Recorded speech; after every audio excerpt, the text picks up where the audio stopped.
Življenje po smrti. Resnica o vicah, nebesih in peklu. Kako se izogniti vicam? Dragi prijatelji, nadaljujemo serijo oddaje o vicah. Govorili smo o tem, da vice res so. To nas uči svetopismo in cerkveno izročilo. Cerkev je slovesno oznanila njihov obstoj, na primer na Tridentinskem koncilu. Povedali smo tudi, da so duše v vicah umrle v prijateljstvu z Bogom, kar pomeni, da so odrešene. Njihovi grehi so jim odpuščeni, niso pa še popolnoma očiščene in niso še zadostile za vse grehe. Prestati morajo še preizkušnjo, kar imenujemo časna kazen za greh, in to se zgodi v vicah. Zakaj bi se trudili izogniti se vicam? Mnogi teologi menijo, da gre večina tistih, ki umrejo v stanju milosti, torej v prijateljstvu z Bogom, najprej v vice. Vredno se je potruditi, da bi se temu izognili. Kajti res je, svoje vice lahko opravimo na zemlji, deloma ali povsem. Naj naštejemo 3 dobre razloge, zakaj. Najprej, ker je to mogoče. Vicam se lahko izognemo. Sveta Terezija Avilska je pripovedovala o več videnjih, v katerih so njej znani redovniki šli naravnost v nebesa.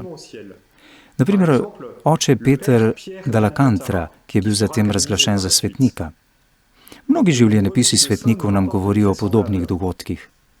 Tudi primer desnega razbojnika, danes boš z menoj v raju, mu je rekel naš Gospod na križu. V vicah trpimo samo časne kazni, ki bi jih lahko pretrpeli že na zemlji. Naslednji razlog je, da je mnogo lažje zadoščevati že tukaj. Bog tu na zemlji upošteva našo dobro voljo. Tu je čas usmiljanja.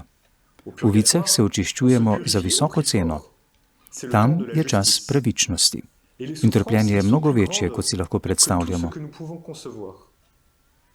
Končno je tudi Božja volja, da bi zadostili za svoje grehe že na zemlji, raje kot v vicah. V vicah kasneje pridemo do končne združitve z Bogom in svetniki. Sveta Terezija deteta Jezusa je napisala eni od sester. Ne bojte se vic zaradi trpljenja, ki je tam, želite si, da bi se jim izognili, da bi ugajali dobremu Bogu, ki s tako velikim obžalovanjem nalaga to očiščevanje. Zadoščevanje na zemlji ni sebična preračunljivost, ampak je Bogu všeč. Končno je to najbolj pomembno. Kako zmanjšati čas vic ali se jim izogniti? Najprej povejmo, da vice obstajajo le zato, ker nismo dovolj ljubili. Je življenje v krščanski ljubezni.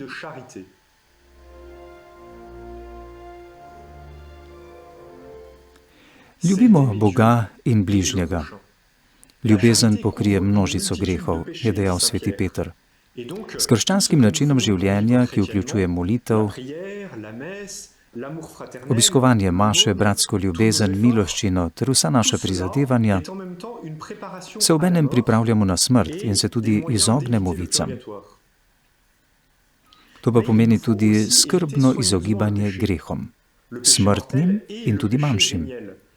Greh in njegove posledice pa neposredno vodijo v vice.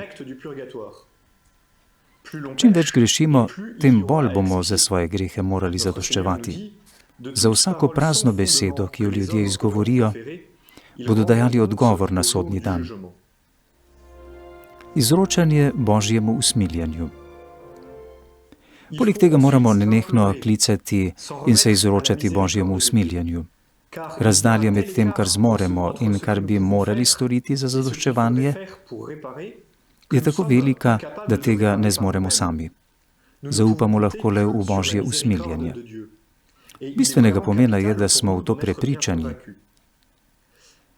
Kaj naj torej delam?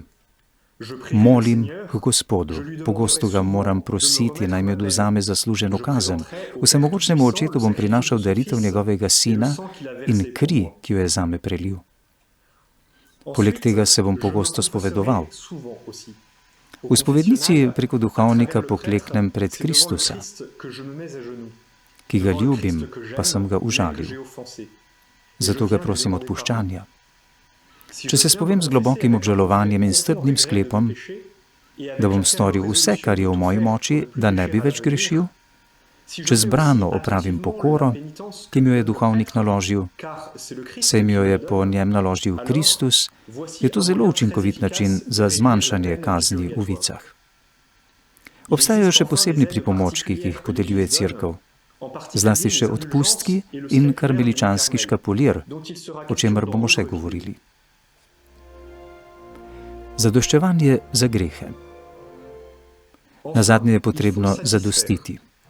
Zadostiti pomeni prostovoljno in iz ljubezni podariti nekomu, ki sem ga užalil, darilo, ki mu bo v večje veselje kot žalost zaradi žalitve.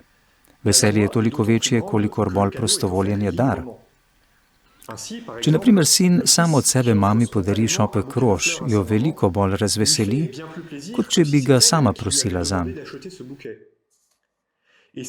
Zato je tudi lažje zadoščevanje za grehe na zemlji, kot pa v vicah. Na zemlji podarjamo pokoro sami, medtem ko nam jo v vicah naloži Bog. Zadoščujemo lahko na dva načina. S trpljenjem, ki ga ne izberemo sami, s tem, ko mislimo to, kar samo od sebe pride nad nas vsakodnevno, ali pa z velikimi preizkušnjami.